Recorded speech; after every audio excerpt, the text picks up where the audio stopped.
So let's get started. Welcome, everyone. Thank you for joining this special session. So we have Dr. Atoot, Program Director, Transitional Year Residency at Hackensack, Palisades Meridian, as well as Dr. Weissman, core faculty and Director of Clinical Research. And both of them have graciously agreed to answer your questions about interview preparation, how to prepare for the interview now that we are in the home run for the match. So before I get started, Dr. Atoot, Dr. Weissman, maybe if you want to take a couple of minutes to introduce yourselves. Sure. Sim, go first, please. Okay. Yeah. So Weissman, Dr. Weissman, I'm one of the faculty members of the internal medicine program locally here in Palisades. I help the residents a lot with the research, and I kind of direct that research department for them. I've had a couple of years of experience being part of the I guess selection committee or interview process. It's a very nuanced process. There's a lot of things to learn from the process. I've learned a lot myself along the way.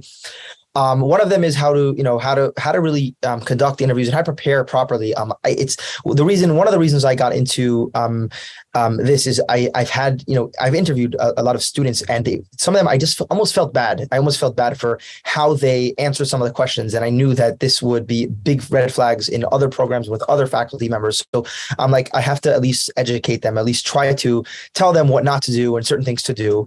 And that's sort of how I got into working with students, interviewing, and helping prep for interviews. Thank you, Dr. Weissman. Dr. Atoot. Hi, everybody. Thank you so much for having me. I'm honored to be here with you. My name is Atoot. I'm the Residency Program Director at the Transitional Year program in Palisades Medical, part of the Hackensack Meridian system. I'm also part of the internal medicine faculty and the family medicine faculty at Hackensack. I wear a lot of hats in the system. I teach medical diagnostics for a few residency programs in the area.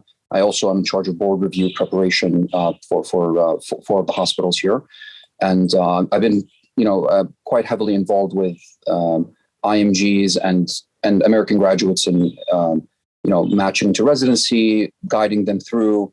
I myself am an IMG, so I take pride in saying that. I think a lot of you guys bring significant knowledge and different points of view that are very valuable to the U.S. healthcare system, and so I make it part of my duty, and I feel like we should all encourage this to try to help you guys. Hawam's done a very good job of setting this up so that we can assist you and just make sure that you don't make certain mistakes along the way that some IMGs that are not as informed make. We want to maximize your chances, and hopefully we'll do that today. Thank you, Dr. Atoot. So a couple of housekeeping items. We will take questions, in about 15 to 20 minutes. So hold on to your questions. You can ask in chat. And the other thing is Dr. Atoot and Dr. Weissman do offer tele-rotations to our students. So if you're interested, number one, you can look up the tele-rotations. The next cohort starts 11th of October. Plus, they have very, very graciously agreed to coach our students on interview prep. So my team is going to send you the link. So if you're interested, read about it and let us know if we can help you. With that out of the way, let me just dive into the questions first. So Dr. Atoot, maybe starting with you. Sure. How important is the actual interview in the entire USMLE journey? So the residency interview, I think, is probably the singular most important step. So as you guys imagine, most programs get, it depends on the size of the program, but they generally get 1,000 plus applicants. In our hospital, my program, we get about 2,500 to 3,000 applications a year. And as you can imagine, that's for 18 positions. And so we narrow that down. But once you get an interview, what that means is myself and the faculty that reviewed the applications, we think that you are somebody that on paper we can take, right? So some people, they come to the interview and they feel a little bit like maybe they don't belong in there, like imposter syndrome, right? They're like, well, I have an attempt on the USMLE. Why am I in the same room as the guy who's from NYU who has 250, right? Well, if you have the interview, that means we thought on paper that you're somebody that can fill a spot. So be confident. And And this is the time to shine and impress. And then that means you're one of 300 people that we can potentially take. So that's, you want to make sure that you say the right things, you present your way in the best foot, and leave the best impression possible so you have the best chance. Thank you. Dr. Weissman, do you have anything to add to this? Yeah. Just, I guess, to echo, what Dr. Atoot was saying, I pulled up a survey, when we were talking about kind of putting this together for the students, and I'm reading off the survey here. So they interviewed about 100 program directors inside the network in Jersey, and they ranked out of importance, and I'm talking about how important is AOA, honors, the dean's letter, the LORs, the gaps in medical education, professionalism, ethics, research, and they ranked them out of 5. I'll read you the top 3 on the list that all the program directors put together. So number 1 is interaction with faculty during the interview day. That was number 1, ranked 4.8 out of 5 importance. Ranked number 2 importance was interactions with residents during the day, interpersonal skills from interview day. So out of the 20 or 30 things that they ranked, these were the top 3. So what Dr. Atoot was saying is factually correct over not just myself or other, but like hundreds of program directors, that they feel that the way students act with the faculty and the residents and the skills they show on interview day is actually the most important factors, which will say, are we ranking this person? And if we are, how high? So very, very important, and do everything you can to get it right. Tom, I think you're on mute. Sorry about that. So before we actually get into some of the typical interview questions, all of them want to know, how does the ranking work? What is the process where you follow for ranking the applicants? Okay, so generally, every program has their own little niche. However, I'll give you the summarization of what ACGME wants programs to do and what most programs do. Okay, so it has become no longer the responsibility of one person to pick the residents of choice, right? So generally, each program has what we call a selection committee. So I sit on 2 of them. Sims also sits on 2. And essentially, that committee is made up of faculty, chief residents, and maybe senior resident, right?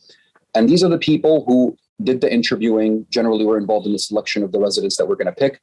And eventually, after the interviews are done, we sit down. And for example, how we do it in my program, each person that interviews you or had interaction with you has access to your CV and ranks you from 1 to 5, 5 being perfect, 1 being everything was wrong. This is not somebody we want in our program. And at the end, we all sit together and we communicate. Like, I might give somebody subjectively a 4, right? Sim might think they're a 2, right? And then we can discuss like, hey, like, I think they're a 4 because of X, Y, and Z reason. Maybe reasons that I saw that Sim missed, right? Or maybe Sim saw some red flags that I missed. So we discuss it. If I'm able to convince him to bring his score up to a 4, we do that. Or he brings me down to a 1. If we can't agree, we average it. And then at the end, we take the 5s, we rank them from highest to lowest, and so on and so forth. We also give preference to generally like people that have worked with us. So as you can see behind Sim, right? Like there's Jay and other residents. Like, obviously, if we all think Jay is a 5 and he worked with us for many months and he's doing phenomenal, why would I take a chance on somebody that I don't know is good necessarily when I know that he's there, he fits the script, and he's excellent, right? So trying to work with the faculty helps because you want to get exposed to many people, not just the program director, right? And that's generally how it works, Poam. It's a committee in most programs. Okay, thank you. Dr. Weissman, let me go to you. What not to say in the interviews? Yeah. So this is a very broad question, and there are many things that should be said. I'll talk from experience from things that I've heard that were very bad things to say. So, for example, I one of the things I liked to ask when I was interviewing, I'm actually not going to be interviewing actively this season, but from the past, what I've been interviewing, I said to them, okay, like, what are you doing? What are you, doing to read up? What are you doing to stay relevant? Because a lot of people either took a gap year or it's their 4th year medical school and they have been a few months out of clinical rotations. So what have you been doing to kind of just stay up to date and stay competitive? And they say, no, nothing really. I really wanted to take these couple months to relax before residency. So that don't say, because this shows them that you really are not a hard worker. You want to kind of use this time to unwind, and that's not what they want to see. So that's the first thing I would say. The other thing I would say is people who are not honest. Why do you get a low score? Why do you have a few years of gap? So lying and things that are clearly like the selection committee aren't idiots. There are people who know, they've been in school themselves. They know what's an honest and dishonest answer. So lying is a very big red flag. And they, I took the time off to, start up a startup company. What's the name of your startup company? Oh, I'm not sure. You know what I mean? Like things that are obvious, like obviously you want to just be honest and be truthful. If you had a bad score because you didn't study hard enough, just say that you didn't study hard enough. You realized your what you did wrong. And then for step 3, oh, look, I actually took off 6 months. I started hard, look at my score. So honesty, integrity is really another thing they want to see. That's, I can go on for what do not to say for hours, but in a nutshell, that's what I'll leave it to for now. Dr. Atoot, anything to add? Anything that just stands out in terms of not to say?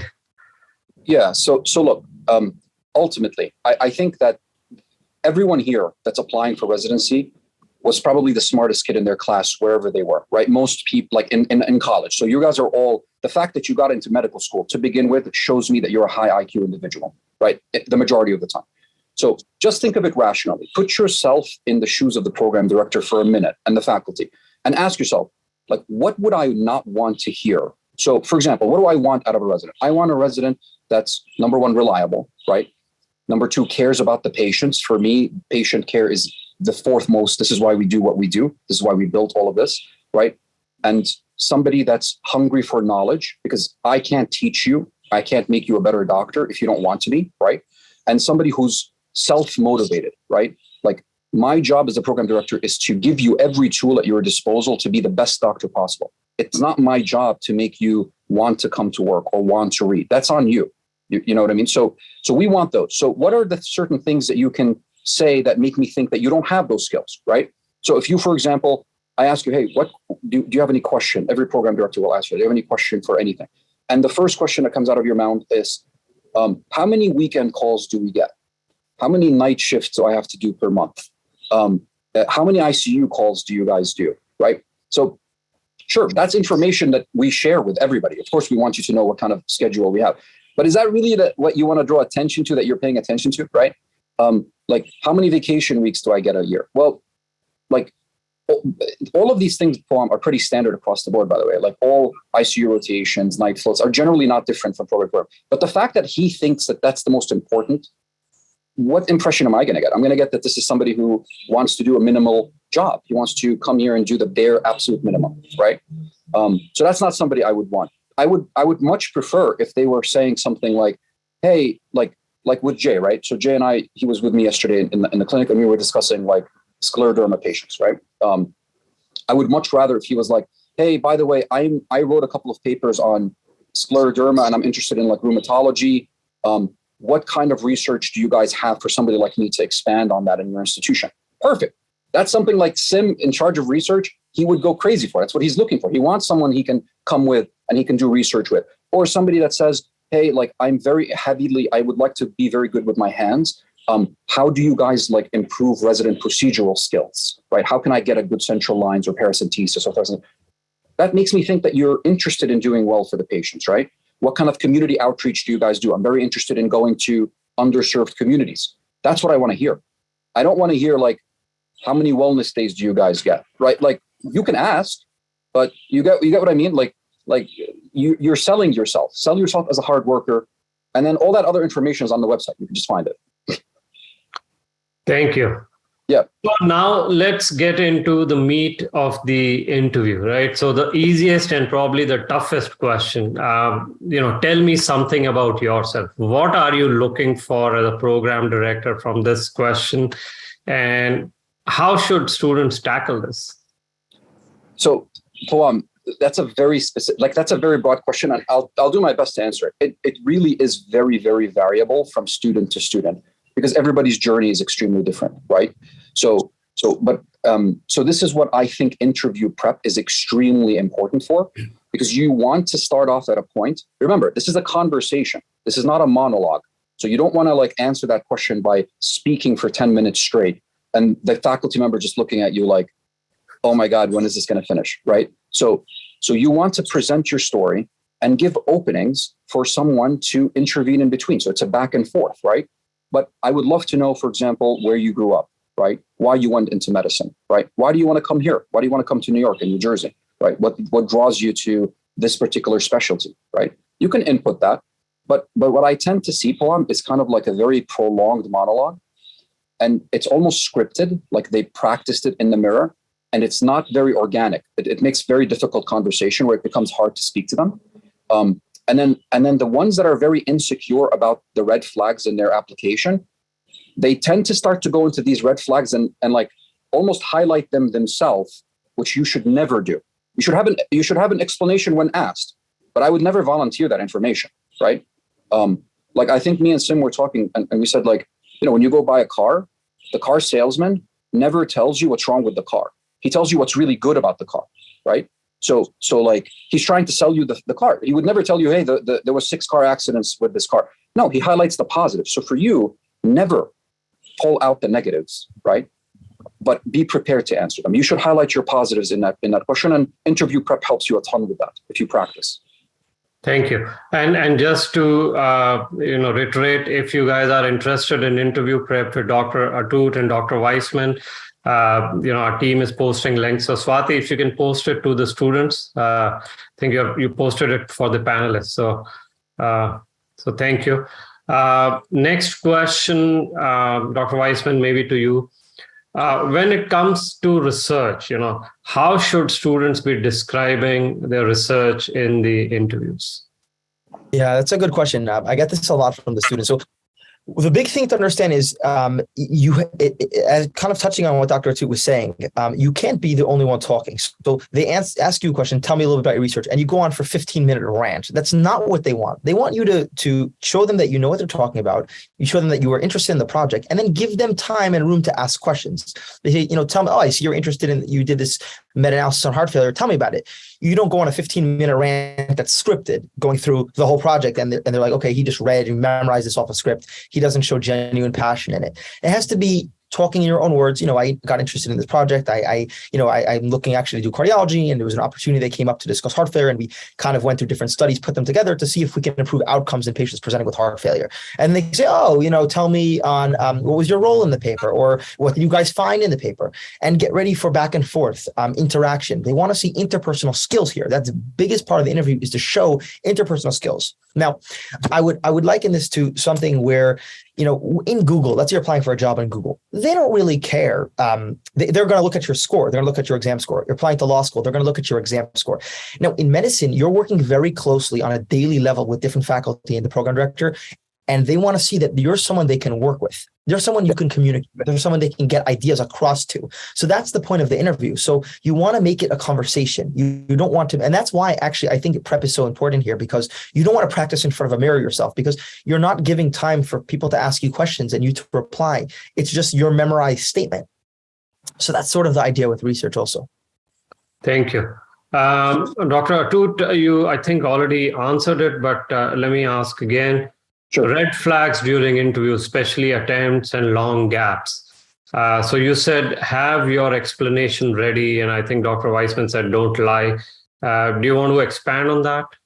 Yeah. So it would depend on what the circumstances are. And again, this is an extremely individualized thing. I can't generalize it to everybody.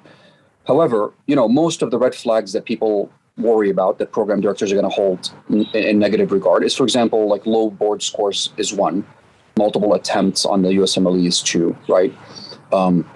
So lack of clinical experience in the US system is a big one now, right? Because USMLE step 1 now is pass fail, so it's no longer a measuring stick. For example, another red flag that some PDs will see is if you graduated more than 3 or 4 or 5 years ago, why don't you have step 3 taken care of already? That's another question that will come up, right? And for example, like big gaps in your career, right? So there are reasonable explanations for all of these things. You just have to be able to provide them, and they must be genuine, right? You're dealing with human beings. You're dealing with doctors who are empathetic. They will understand, right? You just have to explain it in a way where you don't look chauvinistic. You do not look like you're making excuses. Making excuses is the number one problem, where a doctor will see someone who not only did poorly, but is arrogant about it, right? So that will harm you double. So So an example, let's say somebody failed step one, right? Or barely passed. And the program director is like, hey, like what happened with your step one? Well, a reasonable explanation for that is like, listen, I was very early on in my medical career. There was many resources for step one. I didn't know which one to concentrate on. So I spread myself too thin. I didn't know I didn't have any guidance, right? And I didn't do well. However, after that, I went and I took a course. I did some extra reading. I became much more diligent in how I practice. And I did well on step two, or here, look, I took my step three to make up for it, right? That's fine. It's a reasonable explanation. You didn't make an excuse, right? You gave a reasonable explanation, like anyone can connect with, right? Why didn't you do any clinical experience in the United States? I come from a very poor family. I didn't have any finances. That's a reasonable explanation. However, with the minimum finances that I have, I tried my best to go do research. I tried my best to go and do a telerotation or whatever it may be. You attempted, right? So there's a reasonable explanation. And again, during interview preparation, this is what we guide you to do, to customize kind of like what you're trying to say, what's in your mind, how you bring it out in a presentable manner. Thank you, Dr. Atoot. Sure. Next question, maybe we'll start with Dr. Weissman. You appropriate wear for the interviews. Yeah, sure. So I get this question, students ask this a lot, and the answer is there's no real, things that you should or shouldn't wear. I think, I'll tell you one story. I saw somebody came to the interview in a hooded sweatshirt. We told him I guess business casual. He came in a sweatshirt. So it more than it shows. So it shows two things: A, he's not taking it so seriously, and B, maybe his ability to understand what to do in different situations aren't really where they should be. And then you're scared if they come to the hospital and they're in the ICU, they'll be eating snack or dinner in front of the patient. You know what I mean? Like that type of behavior will carry over. So what to wear? Business casual. So, for guys, a shirt, a tie, a jacket, it doesn't really matter the color. People say it's like blue, black. It doesn't. Again, be yourself. Be yourself. If you're the guy with the gray suit, wear the gray suit. Be yourself. Be yourself. But business casual, something that's appropriate to conduct an interview, as if you're going for a job interview. You don't wear a t-shirt. You don't. You at least have your groomed to some degree. Again, you want to be yourself, but at least show them that A, you're taking this seriously, and B, you're someone who they could rely on, that understands the importance of different situations. And I think within that context, you really can't go wrong. Yeah. Thank you. Dr. Atoot, did you have something on this? Yeah, I think so. So, Poem, ultimately, remember, like the resident is a reflection of the program. Who you choose reflects you, right? Reflects the hospital. They are the face-forward doctors for the patients, right? The best way I can summarize this is, I hope you guys watch House MD. So it's one of my favorite shows. And I remember there was an episode in House where House came to the clinic and was disheveled, had a stain. He was like drinking the night before and was seeing the patient. And House, keep in mind, is probably the most brilliant doctor in that hospital, right? But the patient doesn't know that. The patient saw House. And what did he say to him? When House came to the room, the patient said, you are so disheveled and the way you're presenting yourself that I'm worried that you take as much medical attention as you do in your grooming, right? And that stuck with me, right? Like you don't have to wear a 3-piece suit all day, but you have to look the part that the patient somewhat expects. The patient's expecting a very on top of things individual, somebody who's nice coat, pressed, right? Like presents their way in a specific manner. And you want to present yourself in that light. So when you come to the interview, if you're wearing a sweater at the interview, that's a problem, right? So suit and tie for the males, professional wear, right? You are applying for the most important job of your life. Dress the part, right? This year, most of the interviews are going to be virtual, right? So make sure that you invest in things that make you look better in a virtual world, right? Get some light, get a nice camera if you don't have one, right? You want to make sure that like you put whatever positive effect that you can get, you put it forward, right? In an in-person interview, obviously, like it's a different, but I think this year it's going to be virtual for the most part, for most hospitals. Thank you. And maybe I'll continue with the next question with you. Sure. If there is a panel interview, how should applicant direct questions to the panel? So I always think that when you speak at a panel interview, you should direct your answers to the group, not to an individual, right? Remember, you're speaking to the group. You don't want to remember, they're all going to vote. So you don't want to make sure that somebody is somebody you didn't interact with. If you're the type of person that in your speech, the way you speak, you tend to speak to an individual rather than people, then I would advise you when you practice to address each individual person with something. Have something to talk about with each one. And this is where interview preparation comes in. I keep harping on that. Like, you're going to know who's going to interview you beforehand, right? Most of these people are academic faculty. Their CVs are available online. Their publications are available online. You can go and find out, oh, Dr. Weissman has 100 publications in Crohn's disease. Perfect. So I'm going to have something to say about Crohn's disease when I see him, right? Oh, Dr. Atoot publishes a lot about cardiovascular prevention. Okay, so I'm going to talk to him about something that I think is interesting. So you have something to connect with. You know what I mean? That takes a little bit of effort. So like, if you ask Sim, some of the best interviews probably was when someone was like, oh, by the way, like, I read your paper on this. Everybody has an ego. Like, why not make him seem like you did his homework in figuring out? And he feels good. Sim's like, wow, you looked me up. That's awesome. And then he might give you a higher score. That's not a bad idea. Okay. Maybe continuing with you before we open up for more Q&A. Sure. Can I update programs with new scores, updates on my profile? How to do that? Yeah, you should. Now, for the most part, it just simply gets uploaded to ERAS, and ERAS simply updates on its own. However, it's a good way to connect with programs. So the program directors are generally very busy during interview season. They're probably not going to reply to you as an individual, maybe like once in a blue, but most of the time they're getting bombarded with emails. So a good person to forward that info to would be the coordinator of the residency program, and you can CC the PD on that, but the coordinator usually responds. If you happen to know somebody at the hospital that can connect you with a chief resident or something like that, that's also something you can do. Thank you. Now let's open up for questions, maybe for the next 10 minutes, because I know both of you need to leave. Before we start, again, if you guys are interested in interview preparation with Dr. Atoot and Dr. Weissman, look up our website that my team is putting up, and we'll be helping you. So first question, Dr. Atoot, how long is this? Tell me something about yourself, the opening question, if you will. 2 minutes, 1 minute, what's the duration you look for? I mean, it depends on your story, right? And it depends on your personality. It's like there's no right answer. Like there are times where I sit with someone and their CV is so interesting. It's something that I'm particularly drawn to, and I want them to tell me as much as possible. So I'm going to be quiet and I want them to speak. And there are times where, you remember you're limited. Most interviews are 20 minutes, right? So you're limited by time. So there are times where I might cut you off if I think you're rambling, because I want to get to the meat of your CV if I see something that I need an explanation for. Right? So I selected you for an interview, which means I saw something positive in you that I potentially want to keep you. So now I want to know, like, hey, like this particular thing, I want you to explain it a little bit more. Right. So Poam, for the people that don't have red flags, who have like very good CVs, they can speak a little bit longer. Generally, it's not a big deal. For the people that have a lot of issues they need to explain, I wouldn't keep that answer very long, because you want them to have time to ask you about the things if they come up, right? And again, it's this is why you need to like practice, so you're not nervous. Nervous people ramble and don't have a conversation. They have monologues, right?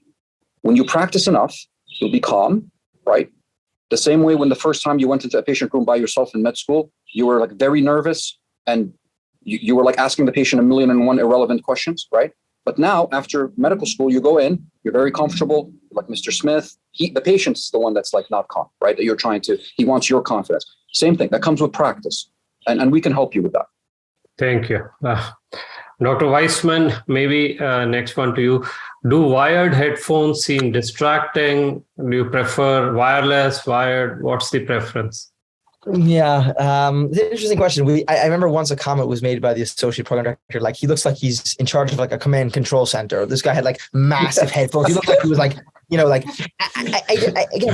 don't know if I could pinpoint what is wrong with it. You want to come across as normal, mainstream. Earphones are fine. Just, I guess, not something that makes you look like out of the norm, I would say. I just happened to, that comment stood out to me, and I think that hurt him actually in that scenario. It was just like a very, it was like red massive headphones that just didn't kind of fit. But I know little things like this, I think matter that much. I think it's more overall feeling smooth, delivering a confident answer that isn't rambling, isn't talking too quickly, isn't all over the place. Because again, if the interviewer is gonna ask you a question and you say like 5 different points that are all over the place, it kind of shows that you're a little bit scattered. And if you're scattered when you're talking to the program director, you're probably scattered with your clinical management. And as a resident, it's not really what they want to see. So, okay, maybe I'll continue the next question with you. I'm currently a research intern. Should I mention it in tell me something about yourself as a current work? Yeah, I mean, tell me something about yourself. This is really a way, think about it. Let's say, always imagine if you were the one giving an interview as a student. So you would just start off by saying, I guess I want to get to know you a little bit. Just tell me a little bit about yourself. So you could tell them, kind of where you grew up, where you did your training, what you're doing now. Those are things you want to mention. You don't want to go on a whole life story and point out everything about yourself that you liked or didn't like about the whole process, right? It's more just like kind of, where you grew up, where you went to school, what you're up to now. So again, you're a research extern or intern now. Yeah, I'm a research intern at University of Chicago. I'm doing research on cardiovascular prevention, and I look forward to your program and for this and this reason. And then you could turn the floor back to them. They want to just kind of, it's an opener. Just tell them a little about yourself, what you're up to. Yeah. Okay. Dr. Atoot, when applying for multiple specialties, is it advisable to say when asked? Okay, so I'm gonna, the short answer is probably not, right? Like no surgeon wants to know that you're applying for their program, but then you're also applying to like 6 other specialties, right? No internal medicine doctor wants to feel that you're applying for this specialty because you think that like it's a backup. Or, you know what I mean? Every program wants to feel that they're taking someone who genuinely wants to be there and genuinely their whole life has wanted to do this. Because ultimately, guys, if we feel that this is not something you're passionate about, you're just simply taking what you can get, whether that's true or not, the ultimate thing, if we feel that way, what in our minds, what that becomes is it reflects to becoming a physician that doesn't take pride in what they do, right? And that's not the type of doctor I want to graduate from my program, to reflect upon my teaching and to help the patients in the community. I want to know that you want to come here and you really feel like this is the place to get your education where you can become a much better physician, get to that next level, and hopefully help the patients out. So you can certainly apply to whatever specialty you wish. We don't see that on our end. We can't tell that you're applying to 100 specialties, right? However, I think if you're interviewing for surgery, you should make sure that the surgeon feels like this is what you want to do, right? That this is it. This is what you wanted. This is always what you wanted. And hopefully they're not stupid. We're going to see in your CV. If I see in your CV, every paper you've ever written is on radiology and every rotation you've mostly done was in radiology, or your electives are IR, and then you're applying for family medicine, I'm going to say like, well, your CV doesn't reflect that this is what you're passionate about, right? We're going to see that. So make sure that what you're applying for is what's reflected in your CV generally. Thank you. Okay. How long is a typical interview? Was the next question. Yeah, I think it varies program to program. I think typically somewhere between 10 to 20 minutes is the sweet spot. Under 10 minutes, it's hard to get to know somebody. More than like 20, 25 minutes, it's a little bit, they don't have enough time to interview everyone. So somewhere between this, I think is appropriate. And when we do, if you want to do the, a mock interview or practice interview with us, that's sort of what we're going to do, like a 20 minute interview and then give another, 10, 15 minutes for feedback question, in a question answer form. So we're going to kind of mock the style of what it would be like. So a program would have what? Typically 3 interviews per applicant, so 10 minutes each, 3 interviews? So Poem, it depends on the size of the program. So smaller programs don't interview as many candidates, and so they have more time, right? So like you might see that programs in the Midwest where they get 900 applicants for 4 spots, they're very selective in who they want because they want to make, there's only 4 of them. So they, like if you get one bad batch, it's like a big problem. And so they will spend maybe 30 to 40 minutes per applicant, right? But in programs in the city where you're getting like 2,500 applicants and you have like 10, 15 positions per year, right? You're not going to be able, you need to interview enough people. There's not enough days of interviews. So you're going to be about in that soft spot that Sim said, somewhere between, 20 to 25 minutes per applicant. And they usually interview about 3 to 4 times, like 3 to 4 interviews per day, like with different people. Okay. Next question, Dr. Atoot, maybe. How can I approach the question of what's your weakness? Yeah, I mean, so these are like generic things. These are easy to answer. Most program directors, I think at this point, like don't ask like, hey, what's your biggest strength? But if they did, I would say like you pick something that you can turn to a strength, right? So for example, like what's my biggest weakness? I would say something like, I feel that I tend to care a lot about my patients to the point sometimes where I tend to overwork, like I'll overschedule amount of patients in clinic because I want to make sure everybody's seen, where I get to leave a little bit later and it affects like, let's say like my ability to rest occasionally, right? So like that's something I feel like maybe I need to work on is like scheduling some reasonable breaks in between, something like that. So at their end, they're saying like, this guy's hardworking, he cares about the patients, and the problem that he identified, he's fixing slightly, right? Again, something to that end is usually reasonable. Yeah. Dr. Weissman, maybe to you. If my voice shakes because of nervousness, do you think the applicant is less confident or, that is just nervous? What's the perception? Yeah, so sometimes we see this. An applicant, is stuttering or is sort of looks almost like they're scared, like feared. So that's not a good sign. That's a sign of lack of preparation generally. Because if somebody truly prepared enough, like think about it. Let's say you go into the USMLE exam and you're scared for the next question. You're so scared. You probably didn't do enough practice questions, right? If you honestly and truly prepare, you shouldn't be so nervous because you know what you're going to say. You know what's going to happen. It generally will reflect very poorly. And it's going to be hard for a program to be like, I want this guy. If when he's on an interview, he's so nervous, let's say he's taking care of an ICU patient that's pegged and trached and he's discussing goals of care to the family, he's going to fall apart, Yes. So, yeah. Okay. Thank you. Dr. Atoot, how to address the question about previously unmatched years? So if that question comes to me and I haven't matched in previous 2-3 attempts, how to deal with it? So I think a common question isn't, they're not going to tell you like, oh, we noticed you didn't match, explain. They're going like a reasonable question. I asked this question. I'll ask you, for example, hey, like, what do you think stopped you from matching potentially, right? So it's very important that you have somebody that has the ability to self-reflect, right? If you cannot self-reflect, you can't self-correct.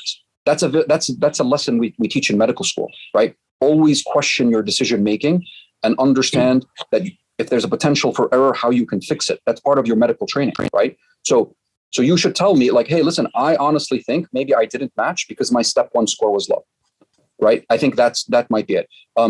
I probably maybe didn't apply it to enough programs last year. So I learned from that. And, despite these multiple failures of matching, I'm still confident and I'm still driven that I want to be a doctor in the United States. And so I'm still applying. And another question that's going to come up is, well, what if you don't match this year? So then the reasonable question, since you're just pictured that you're a hardworking doctor, you tell them, I will reapply next year, but during that year, I will do more clinical practice. I will do more research to improve my CV. And if you have any pointers, doctors, please let me know so that I can also improve on that too. I would love your input. That's it. Like that's how you want to kind of go back and forth with that. Thank you. Maybe last couple of questions before we let you go. Thank you for your time. Dr. Weissman, so I'm a pediatrician, but I want to do internal medicine. Now, how should I approach this in the interviews? Yeah, exactly. So you get this a lot. And I think the answer is just be honest with what you are. So it's clear you're a pediatrician. That's what you did. And you can just explain that, you took care of kids in your old country and you realize that's not your passion. It's not what you want to do. And then show them that I realized that I made a very informed decision. Now I did some research in adult medicine. I worked with a doctor or two in adult medicine. I realized that's my passion. And now I'm going for that field. So it shows them that you did this before, but now you're informed and you know what you want and you're applying to this field. Not like, don't make excuses up like, that's all I can imagine at the time. So now I want to try to imagine adult medicine. You want to make it seem and be honest that, you did that because that's what you thought at the time. And now after getting more experience, you realize your passion lies somewhere else. Thank you. Doctor? Yes, you should say, I can't take the baby crying anymore, so I want to move to adult. Dr. Atoot, last question to you. I have a master's, say an MPH. How do programs look at that? Is it they consider it as a gap of 2 years, or does it add to my profile? So for me personally, it's good to have that, but it's not as meaningful, for example, as clinical experience, because ultimately we want to hire physicians that practice medicine, right? So having information about, population health and things like that, that may not help you in residency directly. It may help you in your career after, but if you just did that at the expense of, for example, taking your step 3, or for example, at the expense of doing clinical rotations or doing research, right? I think that could be a negative. Now, if you did it in conjuncture with research and you took your step 3 and you didn't neglect your research, then it's a positive for sure. But if you neglected everything else and you said during that year I just did my MPH, I think that's a negative personally. Okay, maybe one last question. Is step 3 a deciding factor if you have poor step 2 scores or no? So it's not a deciding factor, but it certainly will help you, right? So like, will a program somewhere take you? Possibly, but your chances with low step 1 and 2 scores are slim as an IMG, right? And remember, they're going to ask you why you did poorly. And the best answer to that, the best rebuttal is, I didn't study back then correctly, but I do now, and therefore look at my score now, right? Because ultimately, Pawam, what post-program directors are afraid of, right? If you have a low step 1 or step 2 score, why is it that it matters so much? It's a predictor of how you will do on the medical board. So if you failed step 1, the statistical likelihood of you failing the medical board is high, according to what the research shows. So if you pass step 3, you have a very good chance of passing the medical board. So you can take the anxiety away from the PD and show them, look, because no program director wants someone to fail the medical board in their program. It makes the program look less prestigious. Like, we pride on ourselves, me and Sim, in saying like, our program have 100% pass rate for the past like 4 or 5 years since we've been here, right? Like, we pride ourselves on that. So we want students that continue that prestige, right? So for you guys, taking step 3, especially if you're an older grad, I think is very important, and it helps you increase your chances, in my opinion. Thank you. And Dr. Weissman, any parting comments, anything you want to advise the students? Yeah. So I think a lot of the process is intuitive. Kind of just think about, you're applying for residency. You have to act in a certain way, be professional, have integrity, be honest with your answers. And the thing is not to say it should come very naturally after considering that. The other thing is, this could be the most important, 20 minutes, half hour of your life, literally. So if it should deserve proper work, if you're putting so much energy into studying for the USMLE, so much energy into medical school, you should put some amount of energy in probably the most important 20, 30 minutes of your life. So I would highly recommend, if for whatever reason you don't want to do, a mock interview with myself or Dr. Atoot, at least study, practice it with a friend, a colleague, or someone else, because you don't want to walk in empty-handed to an interview, never experienced, never practiced. You'll just perform very poorly. And that's really the best advice we can give you. Thank you. Dr. Atoot, any parting comments?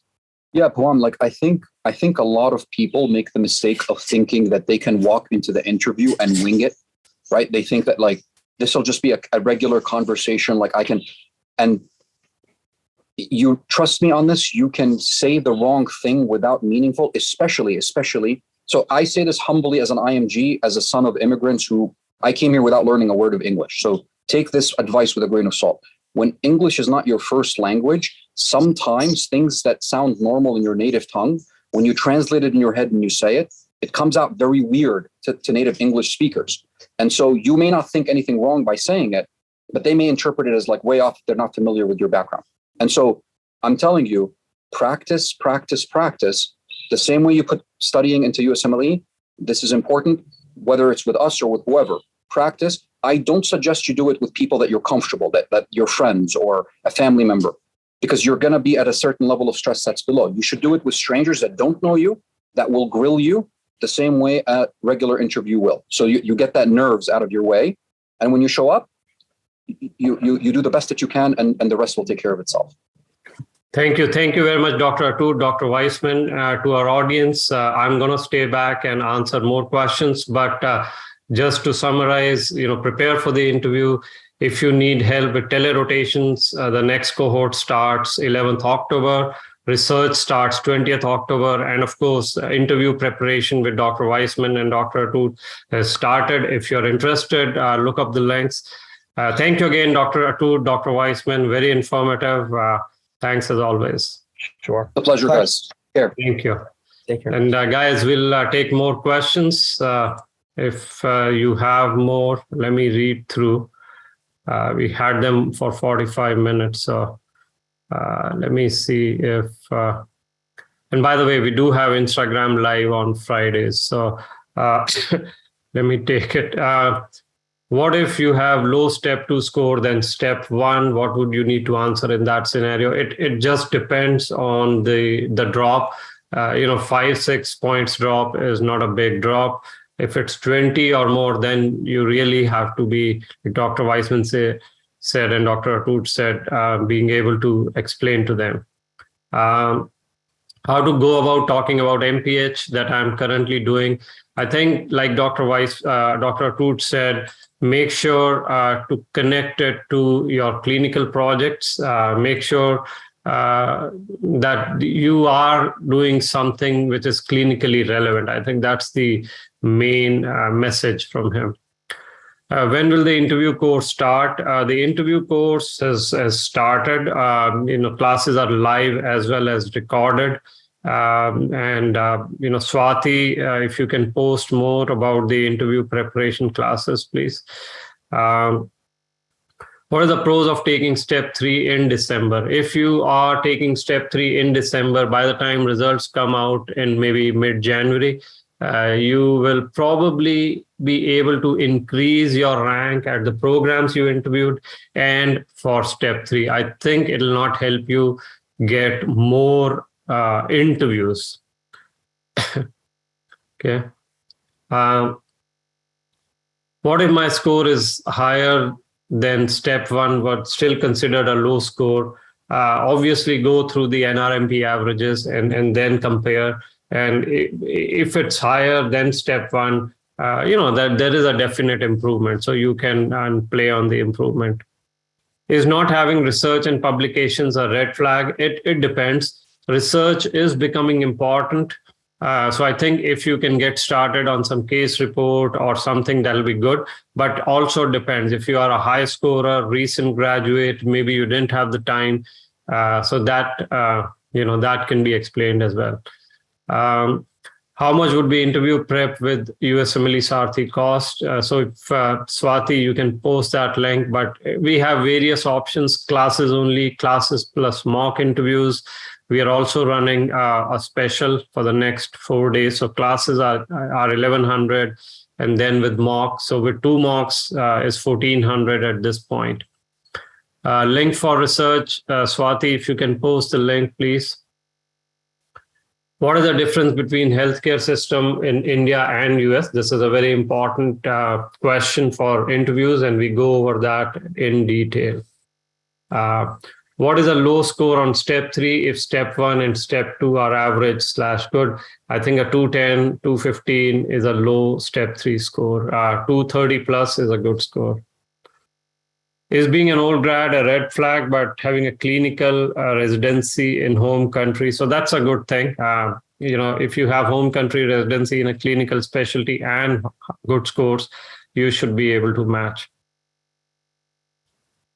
What is the earliest time from now to take step 3? I'd recommend take it as soon as possible. I'm doing observership at pediatrics and have applied to both IM and peds. Will that be a red flag? Well, the internal medicine programs would like to know, if it's a one-off observership, maybe fine, but they would definitely want to know why pediatrics.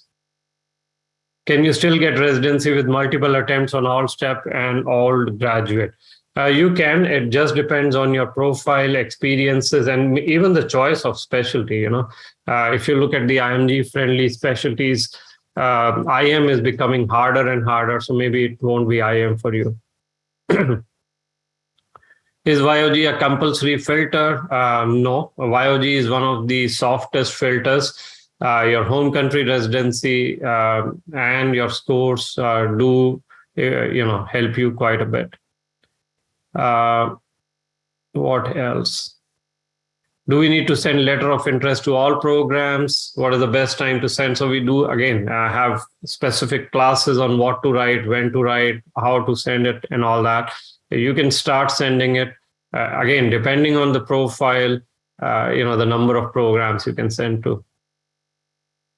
How does home country residency with research experience in pathology count even without USC? So yes, pathology is one specialty which regards home country residency very highly, and they may be okay slightly without USC, if you have lab experience in your home country. So definitely should apply. I am in bronze plan. When should I take the interview course? So bronze plan does give you 2 mock interviews with our residents and attendings, not with the program directors. But if you're interested in upgrading to the interview course, the course has started, so you can do it anytime. One of our students got a interview for 10th October, for example, and she got it yesterday. So you shouldn't be in a situation where you have 2 days to prepare and then, you get nervous, tense, and all that. So give it enough time.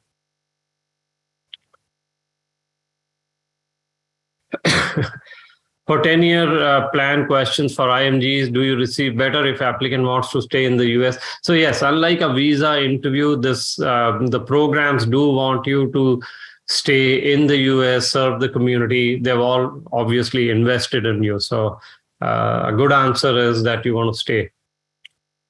I've taken my first mock interview. When should I take my second mock interview? Early November. So Bhagyesh, yes, early to mid-November should be fine, unless, of course, you get 2-3 program interviews now. More than 10 years of graduation, is that a big deal? It is a big deal. You really will have to work very hard to reach out to the programs with good scores, etc. And it's going to be hard. What is more important, scores or USC? I think both. Scores give you a seat at the table. So low scores are very hard to cut the filter through. And USC, of course, is becoming very important. Yes, please save the links that Swati is posting. I'm doing a pathology residency in my home country. How do I answer the reason to go to residency training in the US? Of course, we have to look at your profile. Every profile is different. What you have done in residency and how, pathology residency, what you've seen here in USC, etc. All that will come together in that answer. Sarthi research course, is it on-site or offline? It is all online, starts 20th October, the next batch. YOG more than 10. Should I emphasize on giving step 3 soon? Yes, you absolutely do need to. Can I find sample answers to behavioral interview questions in USMLE Sarthi? So we obviously prepare you as part of our classes. I don't think the sample answer, there's no such thing as a sample answer. I don't think you have a lot of questions on our website. So on our blogs. So Swati, maybe you can post some blogs with the answers or the questions, but I don't think there are sample answers. Chances of getting dermatology residency if you have completed residency in the home country. Derm is one of the hardest, but it is now doable. High scores and research in the US will help.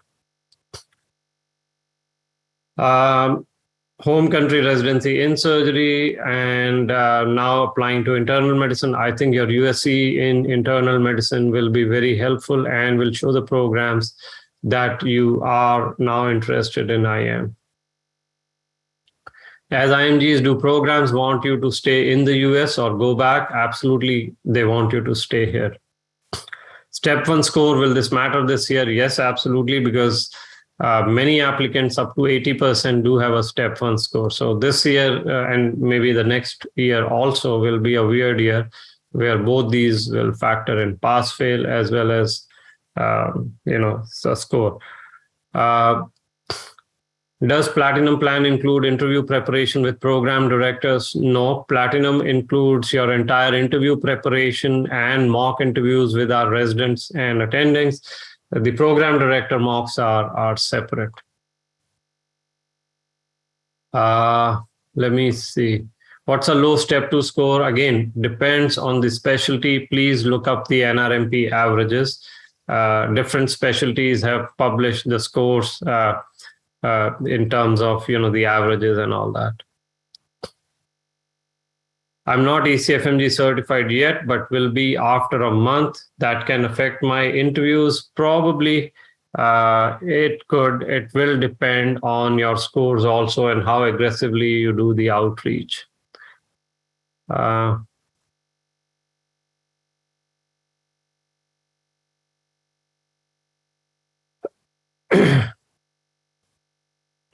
Should I send letter of interest to increase chances of an interview? Yes. Hands-on experience now will help. Absolutely. Everything you do between now and January will help.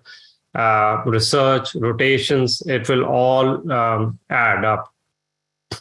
Is 8-point drop in CK considered a flag? Not really. Is there extra fee for mock interview with program directors for Platinum students? Yes, the mock interview with program directors is a separate plan. Yes. So in your Platinum plan or even gold or bronze, the 4 in Platinum or 2 in gold or bronze are with our current panel of attendings and residents. Can I drink tea during interview if my throat really gets sore? Yes, absolutely. I think it is acceptable. I'm recovering from a sore throat. So as you can see, I'm drinking water. So it's not a problem. Can I sign up? Do I need pediatric LOR for pediatrics? Yes. Can I sign up only for mock interviews? The answer is yes. And Swati has been posting the link for mock interviews also. When programs send out open house invites, does that mean they have done the initial filtering or is it just a general message? They may have, but definitely plan to attend. Okay.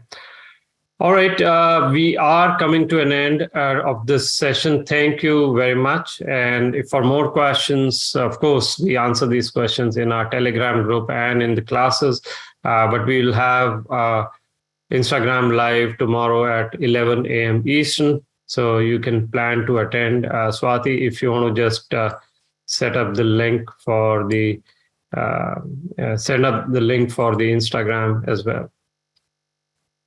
Thank you very much and good luck for your interviews.